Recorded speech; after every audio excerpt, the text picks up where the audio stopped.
بسم الله الرحمن الرحیم. ناظرینو، یو جرمن ساينسدان چې نه په قرآن یقین لرلو او نه اسلام د حقیقت لار ګڼله، هغه ټول عمر یوازې په ساينس باور ساتلی و. خو یوه ورځ کله چې هغه د قرآن ځینې آیاتونه ولوستل نو حیران پاتې شو، ځکه کوم حقیقتونه چې ساينس نن کشف کړي دي قرآن هغه 1400 کاله مخکې بیان کړي وو. هماغه شیبه د هغه د ژوند تر ټولو لوی بدلون وګرځېده او ورو ورو هغه ساينسدان د قرآن حقیقت منلو ته مجبور شو.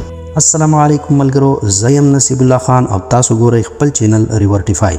نننۍ کیسه د نړۍ د مشهور جیالوجي ماهر پروفیسر الفرید کرونر په هکله ده. هغه سړی چې کلونه یې د ځمکې د جوړښت او د کائناتو د رازونو په تحقیق کې تیر کړل، خو کله چې یې قرآن ولوست نو د هغه سوچ بدل شو. پروفیسر الفرید کرونر د جرمني له مشهورو جیو ساينس پوهانو نه و. هغه د ځمکې د پیدایش، د غرونو د جوړښت او د پخوانو کاڼو په اړه ډیر ساينسي تحقیقونه کړي. د هغه تحقیقونه د نړۍ په مشهورو ساينسي جرايدو کې شایع کېدل او د ساينس په نړۍ کې لوی نوم لرلو. خو یوه ورځ د قرآن ځینې آیاتونه د هغه مخې ته کېښودل شول. له هغه څخه پوښتنه وشوه، آیا دا ممکنه ده چې یو 1400 کاله پخوانی کتاب داسې حقیقتونه بیان کړي چې ساينس نن کشف کړي دي؟ په لومړي سر کې هغه دا یوازې یو اتفاق وګاڼه، خو کله چې د سورة الانبیاء دا آیت ورته ولوستلی شو، آیا کافران نه ویني چې اسمانونه او ځمکه سره یو ځای وو بیا مو جدا کړل؟ نو پروفیسر کرونر حیران شو، ځکه دا خبره د ننني بیگ بینګ تیوري سره ډیره نږدې وه.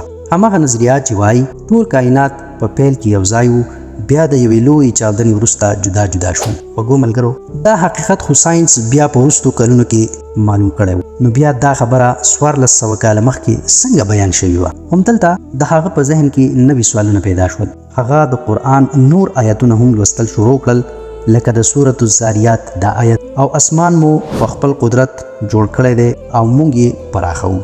نن ساينس هم وایي چې کائنات مسلسل پراخیږي او دا نظریه ایکسپینډینګ یونیورس په نوم پیژندل کیږي. د جیالوجي د ماهر په توګه پروفیسر کرونر د غرونو په اړه آیاتونو ته هم خاصه توجه وکړه. قرآن وایي او غرونه مو د میخونو په شان ټینګ ودرولي دي. نننی ساينس وایي چې دا غرونه د ځمکې دننه ډیر ژور دي لکه د میخونو په شان. دا حقیقت انسانانو یوازې د جدیدو وسایلو په مرسته معلوم کړي دي. پروفیسر کرونر وروسته وویل، ما ټول عمر ساينس مطالعه کړی دی، خو دا قرآن داسې حقیقتونه بیانوي چې انسان په هغه وخت کې نشو معلومولی. وګو کتونکو، د قرآن دا خبرې د هغه لپاره د فکر یو نوی باب وګرځېد. هغه احساس وکړو چې دا کتاب یوازې د انسان خبرې نشي کېدی. په دې خبره کې څه شک نشته چې پروفیسر کرونر د قرآن نه ډیر زیات متاثر شو.